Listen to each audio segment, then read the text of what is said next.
Hello everyone, स्वागत है आप सभी का आपके अपने channel UGC net study IQ में। मैं हूं मसरूर अख्तर।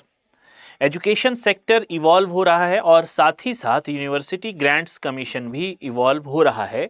किस तरीके का इवोल्यूशन है कि आपको गुजरे कई सालों में बहुत सारे चेंजेस यूजीसी की तरफ से देखने को मिले हैं। चाहे वो 4 ईयर कोर्स का इम्प्लीमेंटेशन हो, या फिर वो मल्टीपल एंट्री मल्टीपल एग्जिट की बात हो, या फिर वो सीबीसीएस की बात हो, या फिर एकेडमिक बैंक ऑफ क्रेडिट्स की बात हो, या फिर ड्यूरिंग योर पीएचडी वर्क आपके पेपर पब्लिकेशन की बात हो। इस पर बहुत ही मुखर होके यूनिवर्सिटी ग्रांट्स कमीशन की तरफ से बहुत सारे रेगुलेशन आते जा रहे हैं।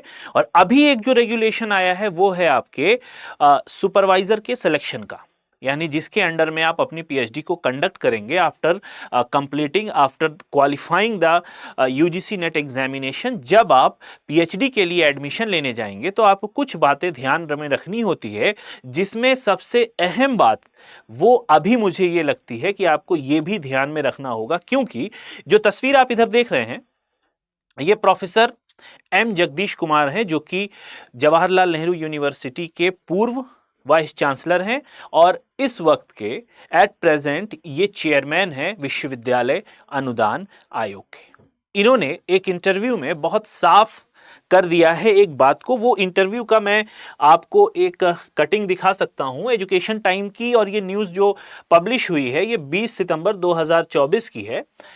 इन्होंने एक बहुत अहम बात कही है कि a retired faculty can only be a co supervisor to protect the academic and practical interest of the student. यानी बहुत से स्टूडेंट ऐसे होते हैं जो हमारे सुपर सीनियर प्रोफेसर्स होते हैं, या वो प्रोफेसर्स जो रिटायरमेंट के करीब होते हैं, उनके अंडर में पीएचडी को सेलेक्ट कर लेते हैं, यानी वो उनके अंडर प्रीफरेंस देते हैं। तो अभी उनको थोड़ा सा टर्म एंड कंडीशन पढ़नी पड़ेगी कि अगर आप एक ऐसे प्रोफेसर के अंडर में पीएचडी करने जा रहे हैं या करना चाह रहे हैं जिसके रिटायरमेंट को 1 साल, 1.5 साल, 2 साल या 3 साल बचा हुआ है, तो यूजीसी इसको अलाउ नहीं करेगी। ठीक है, अब ये रिटायर्ड करवा सकते हैं या नहीं करवा सकते हैं, मेरे साथ इस वीडियो में आप जुड़े रहिए आखिरी तक। आपको आखिरी में पता चलेगा किस तरीके से, किस नॉर्म के अंतर्गत जो रिटायर्ड प्रोफेसर्स हैं या रिटायर्ड हमारे जो सुपरवाइजर्स हैं वो पीएचडी करवा सकते हैं। ठीक है, इस पर भी हम चर्चा करेंगे। फिलहाल मेरा जो कहने का मंशा थी वो ये था कि इस इंटरव्यू में इन्होंने, यानी चेयरमैन यूजीसी ने, यह बात कही है कि अगर आपका सुपरवाइजर 1 साल, 2 साल या 3 साल रिटायरमेंट के उसके बचे हुए हैं और इस दौरान आप उसके अंडर पीएचडी करना चाह रहे हैं या इनरोल्ड हो रहे हैं, तो आपकी पीएचडी हो जाएगी नल एंड वॉइड, यानी आपकी पीएचडी रद्द कर दी जाएगी। इस तरीके से क्या होगा कि आप सफर करेंगे। आपने 1.5 साल, 2 साल का काम किया और पता चला कि अगले महीने आपके सुपरवाइजर की रिटायरमेंट है। ठीक है, तो यहां पर एक बात ध्यान रखने वाली है कि आप जब भी अपने सुपरवाइजर का सिलेक्शन करें या आप जिसके अंडर में जाना चाहते हैं, बहुत सारी यूनिवर्सिटीज में ऐसा होता है, तो आप ये देख लें कि उसके रिटायरमेंट को या सुपर एनुरेशन को कितना टाइम बचा हुआ है। फॉर एग्जाम्पल, आपका जो पीएचडी का टॉपिक है, आपको लगता है कि 4 से 5 साल इसको लग जाएगा। यहां पर मैं एक बात के लिए रुकूंगा और एक टुकड़ा मैं आपको दिखाना चाहूंगा जो यूजीसी के चेयरमैन ने कही है बात।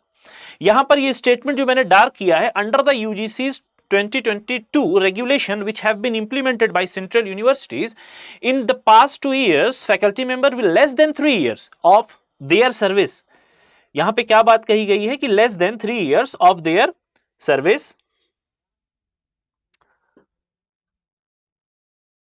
बिफोर रिटायरमेंट, यानी रिटायरमेंट से 3 साल पहले। अब एक प्रोफेसर की रिटायरमेंट की जो एज होती है वो 65 होती है, यानी 65 है तो वो 62 साल के बाद कोई भी पीएचडी के स्कॉलर को अपने अंडर इनरोल्ड नहीं कर सकता। ठीक है, बिफोर रिटायरमेंट आर प्रोहिबिटेड, यानी निषेध है।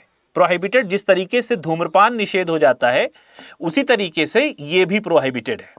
ठीक है, from taking a new research scholar, कि आप अपने अंडर, कभी कभी बहुत सारे प्रोफेसर्स ऐसे होते हैं या बहुत सारे टीचर्स ऐसे होते हैं जो ये दिखाना चाहते हैं कि मेरे अंडर इतने स्टूडेंट्स ने पीएचडी की है, तो वो हैफाजर्ट मैनर में बहुत सारे रिसर्च स्कॉलर्स को अपने अंडर रख लेते हैं, मगर अब इस पर लगाम लगा दी गई है।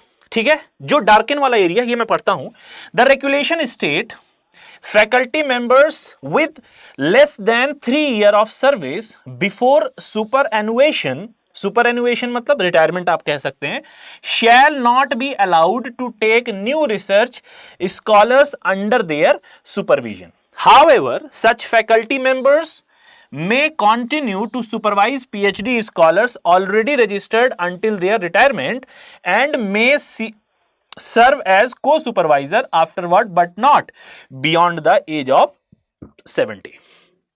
ये बात समझ में आ गई। यहां पर एक बात का खुलासा यह होता है कि एक पहली बात क्या कही गई कि अगर आप 3 साल आपके रिटायरमेंट के बचे हुए हैं तो आप कोई भी पीएचडी स्कॉलर को अपने अंडर में नहीं ले सकते, राइट? कोई नया एडमिशन, नया एनरोलमेंट आप अपने अंडर नहीं ले सकते। ऑन द अदर हैंड, दूसरी तरफ क्या कह रहे हैं कि रिटायरमेंट के बाद ये को सुपरवाइज यहां कर सकते हैं। तो ये तो दोनों बातों में कॉन्ट्रडिक्शन हो गई।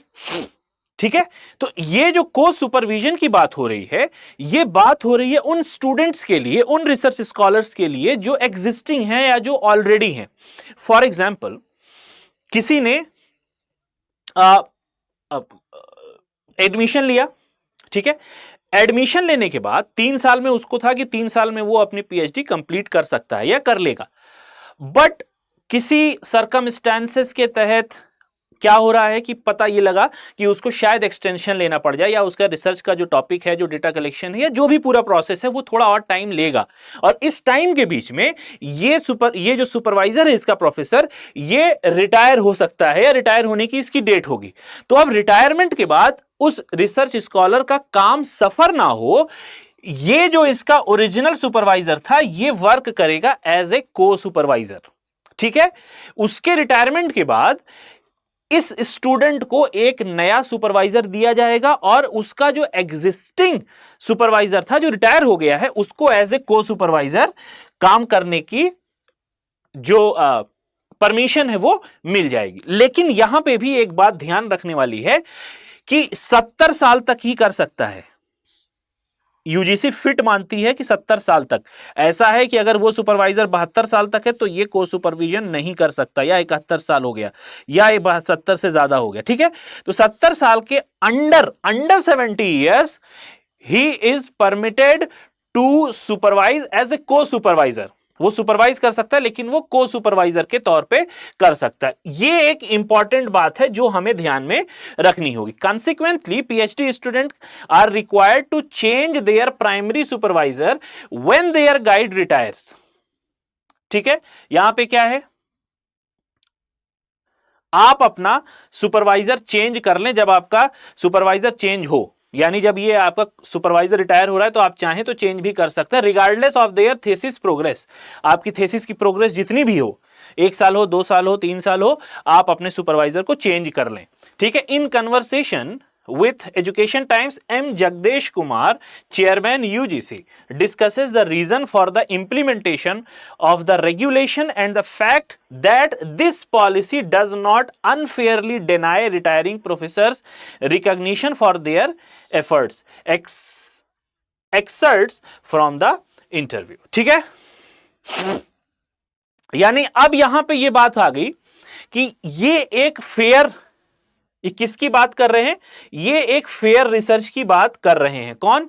हमारे जो चेयरमैन है यूजीसी के, इनके एक क्वेश्चन पूछा गया, are the UGC regulation 2022 justified, does it not put the superannuating guide as at a disadvantage? तो यहां पे बहुत सारी बातें कही गई हैं। तो इंपॉर्टेंट क्या है कि अभी आप नेट का एग्जाम क्वालिफाई करेंगे बहुत सारे स्टूडेंट, और वो पीएचडी के लिए भी परसू करेंगे, तो उनको ये बात ध्यान में रखनी है।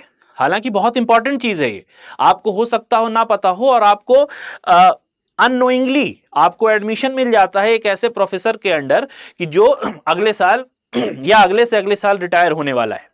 ठीक है, तो आप क्या करें, आप अपने सुपरवाइजर को चेंज कर ले जिससे कि आपका काम सफर ना हो। ठीक है, तो अगर आप इस बात से अवेयर होंगे तो बहुत सही, बहुत अच्छा भी होगा आपके लिए, ताकि आपका काम आगे जाके डिस्टर्ब ना हो जब आपका सुपरवाइजर रिटायर हो और वो फिर को सुपरवाइजर की तरह काम करेगा। तो जो एक सुपरवाइजर आपको नया अलॉट होगा तो पता नहीं उसकी क्या फील्ड होगी, वो आपको इतना सपोर्ट कर पाएगा या नहीं कर पाएगा, ये भी बहुत सारी बातें यहां पर मायने रखती हैं।